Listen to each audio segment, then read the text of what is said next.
Let's talk about the Lions season as it kind of closes out. They're playing the Packers, who probably don't need to even play Aaron Rodgers. Nope. But now he's angry. So He's angry, and that's fine. If we can seal the deal with that, potential first or second round pick, first or second overall pick, then good. Like I don't hate it. Still gonna get to go to the game on Sunday. Yeah. But I just I don't I don't know what to expect from this game, and I have very low care in the world. Josh Reynolds should be back. DeAndre Swift is back. I was very surprised to see how little DeAndre Swift was used upon his return. Like if you were gonna you're gonna bring him back, or just don't use him, or just don't bring him back. Yeah, you just shut him down for the year then at that point. Right. Don't put the wear and tear on him. But Craig Reynolds got as many carries as DeAndre Swift did. And I was like, that's not cool. Right. Amon-Ra St. Brown is just tearing the league up right now in his last 5 games. He looks to be the steal of the draft.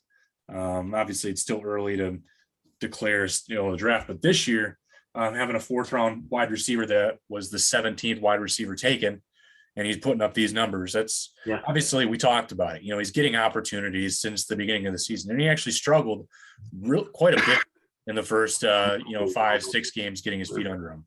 Yeah. We talked about it. We thought we loved his potential, Golden Tate-esque. Mm-hmm. If you can surround him with some more guys on the outside, I think he could be really, really good, because now teams are starting to pay attention to him a little bit more. Are you happy next year with Quintez Cephas, Jamison Williams, Amon-Ra St. Brown, and Josh Reynolds? It's better. I don't love it. I think Cephas, if you had somebody other than Cephas, I know Cephas has improved, and but even if you had just like a veteran.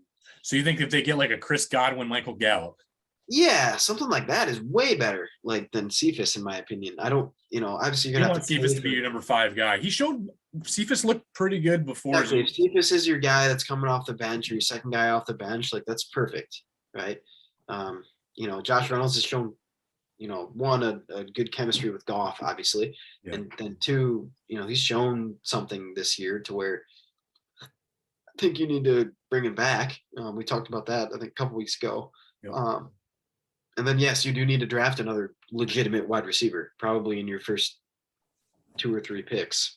And we can, we'll get into draft stuff pretty soon, once this all kind of shakes out. But I think, if you go get a big time, you see what, and I know, maybe there's not a Jamar Chase in this draft, but you see what a guy like that can do.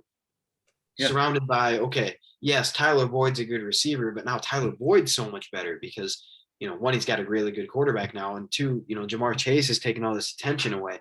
And, they probably have the 3 best receivers in the league, from a 3 receiver. Early in the beginning of the season, I know we lined up Higgins, Boyd, and Chase right up there with Gallup, Cooper, and CeeDee Lamb. Yeah. And I think, honestly, Higgins, Boyd, and Chase are better. The Bucks had an argument when Antonio Brown was sane for 2 weeks of sanity. What was that? That was amazing.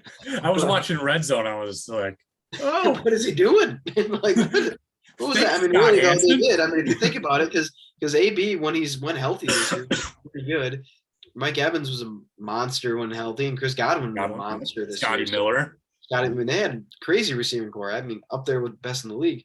But I do think the Bengals have the best 3 right now. So, but you see what that happens if you can get, you have on my Ross St. Brown, established, and then you get a previously established receiver, Josh Reynolds, and then you team him up with a guy that's really, really good.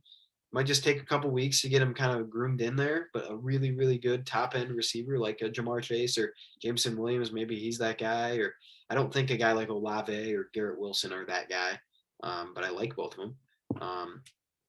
But maybe Jameson Williams is that guy, and then it's man, that is it right there. That's what you have to do and build around.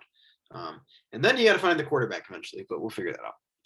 Yeah, and the I don't know if I'm ever going to feel good with my quarterback coming up in the next couple of years. No, But unfortunately, I think you said before the year, like, yeah, late round Kenny Pickett. He's not going late rounds anymore. no, he's not. Nope. Last year he would have. So He would have. said, If he came out last year, it was like, man, if he comes out, we can. We've been like a 4th or a 5th round pick, and I was all about it. I think this year your late quarterback you got to try to take a flyer on would be like Bailey Zappa or whatever. Yeah.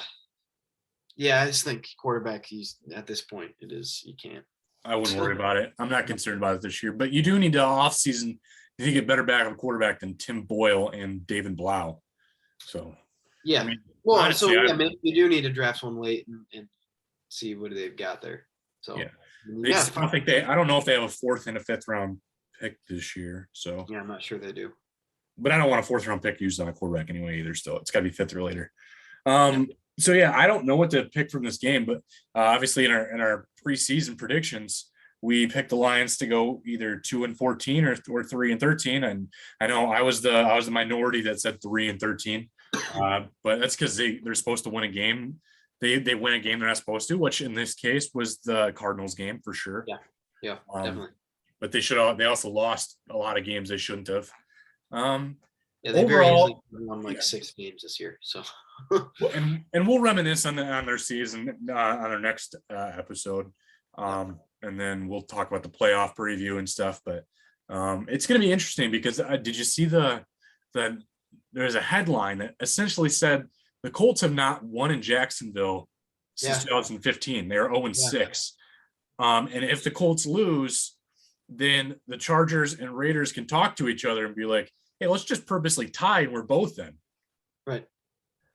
They could both get in. And that's the last game of the season. Literally the last game. So if the Colts lose, who gets in though? Like the Steelers get in too though, don't they? The Steelers they would have to win. Yeah, they have to win against the Ravens. Yep, they'd have to beat the Ravens, which they could. And then they would get in as well, which is crazy. For Ben Roethlisberger to still keep it alive. It's kind of cool. Yeah. Jacksonville's not going to win that game. I'm not going to pick them to win that game. They're terrible.